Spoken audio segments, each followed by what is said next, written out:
Ramai gila orang, terutamanya para kreator, obses nak dapatkan rupa sinematik tu. Tapi, apa sebenarnya rahsia Hollywood? Dalam kupasan kali ni, kita akan bongkar semuanya dan jawapan dia mungkin akan buat anda terkejut. Okey, kita mulakan dengan sesuatu yang agak pedas sikit. Petikan ni datang dari seorang veteran Hollywood yang dah 20 tahun dalam industri. Bunyi macam kasar kan? Tapi ia penting untuk kita faham beza antara apa yang orang amateur fikir penting dan apa yang golongan profesional betul-betul utamakan. Kalau anda seorang kreator, anda mesti faham sangat perasaan ni. Kita selalu rasa yang jalan untuk dapatkan rupa sinematik tu adalah dengan upgrade gear. Lagi mahal, lagi bagus kan?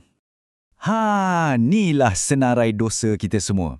Kejar kamera paling baru, kantah paling tajam, bokeh paling berkrim, lepas tu sibuk pasang anamorphic flare, shoot dalam log, pakai LUT, semua benda teknikal ni. Kita semua pernah lalui fasa ni. Tapi, macam mana kalau saya cakap, semua ni bukanlah perkara yang paling utama? Jadi, jom kita lupakan sekejap pasal gear. Apa sebenarnya yang Hollywood letak sebagai keutamaan jauh sebelum diorang fikir pasal nak guna kamera apa? Dalam dunia filem profesional, 3 benda ni adalah raja. Nombor 1, skrip. Sebab cerita tu adalah segala-galanya. Nombor 2, pelakon yang akan hidupkan cerita tu. Dan yang ketiga, yang selalu orang pandang remeh, ialah audio. Ya, betul. Audio lebih penting untuk pengalaman sinematik berbanding visual. Cuba fikir balik. Anda mesti lagi cepat tutup video yang audio dia teruk berbanding video yang gambar dia goyang sikit kan? Okey, sekarang jom kita sentuh bab visual pula. Kalau bukan kamera, apa rahsia nak dapatkan rupa Hollywood yang nampak mahal tu? Dah bersedia? Biar saya jelaskan sekali lagi, biar betul-betul faham. Ia bukan, dan saya ulang, bukan pasal jenama atau model kamera yang anda guna. Dan ia juga bukan pasal kanta yang harga dia berpuluh-puluh ribu ringgit tu. Walaupun kanta bagus tu membantu, itu masih bukan rahsia utamanya. Jadi poin dekat sini, ia bukan pasal alat yang merakam imej tu, tapi tentang apa yang ada di depan alat tu. Ya, inilah dia, pencahayaan. Inilah satu-satunya elemen visual yang paling penting yang jadi pemisah besar antara production Hollywood dengan amateur. Cara anda membentuk dan mengawal cahaya, itulah segala-galanya. Jadi, macam mana gulungan peru ni membentuk cahaya? Semuanya melalui satu seni yang dipanggil diffusi. Jom kita selami sikit ilmu rahsia tentang bahan-bahan diffusi yang profesional guna. Senang cerita, diffusi ni apa-apa je bahan yang anda letak antara lampu dengan subjek anda. Bayangkan macam awan yang lalu depan matahari masa hari tengah panas terik. Awan tu jadi diffuser semula jadi. Ia sebarkan cahaya matahari, buatkan cahaya tu jadi lebih lembut, lebih sekata dan lebih sedap mata memandang. Okey, part ni menarik. Bahan softbox standard yang kita biasa guna tu, ia sebenarnya mengurangkan cahaya sebanyak 2 stop. Maksudnya, anda kehilangan 75% daripada kuasa cahaya asal anda.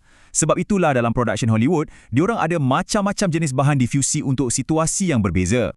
Jom kita kenal dengan 4 keluarga utama diffusi ni. Silk bagi rupa klasik.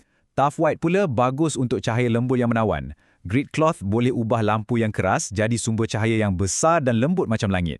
Dan spoon pula bagi rupa filem vintage. Setiap satu ni macam berus yang berbeza untuk seorang pelukis. Ia bagi sinematografer pilihan untuk melukis dengan cahaya bagi mendapatkan mood yang betul. Jom kita tengok beza antara dua ni. Tough white bagi cahaya yang lebih sekata dan output dia lebih tinggi. Grid cloth pula sebarkan cahaya dengan lebih agresif sampai boleh cairkan bayang dan buatkan highlight nampak bersinar. Nak pilih yang mana satu? Semuanya bergantung pada rupa apa yang sinematografer tu nak capai. Yang ni golden rule dia. Wajib ingat. Jarak bahan diffusi anda dari lampu boleh ubah kualiti bayang secara dramatik. Letak ia betul-betul dekat dengan lampu, bayang akan jadi lebih keras. Gerakkan ia jauh sikit, semuanya akan jadi lebih lembut. Simple je kan? Okey, kita dah faham teori dia. Sekarang, macam mana anda nak mula amalkan benda ni? Jom kita tengok langkah-langkah praktikal yang anda boleh buat. Petikan ni memang merumuskan segalanya dengan sempurna. Daripada berharap pada software untuk selamatkan rakaman anda, lebih baik kuasai ilmu pencahayaan supaya anda dapat hasil yang betul dari awal lagi. Ia lebih efisien dan hasilnya jauh lebih baik. Jadi, apa langkah pertama anda? Cuba keluar dari zon selesa softbox anda tu. Dapatkan beberapa keping gel diffusi profesional dan mulalah bereksperimen. Dekat sini ada beberapa cadangan dari jenama Roscoe yang anda boleh cuba. Tengok sendiri macam mana bahan-bahan ni boleh ubah cahaya anda secara ajaib. Dan kita akhiri dengan soalan ni. Cuba ubah cara anda berfikir. Daripada sibuk kumpul peralatan, fokus pada menguasai seni membentuk cahaya. Itulah anjakan minda yang akan bawa hasil kerja anda ke tahap yang seterusnya. Sebab itulah rahsia Hollywood yang sebenar, kraf melebihi kamera.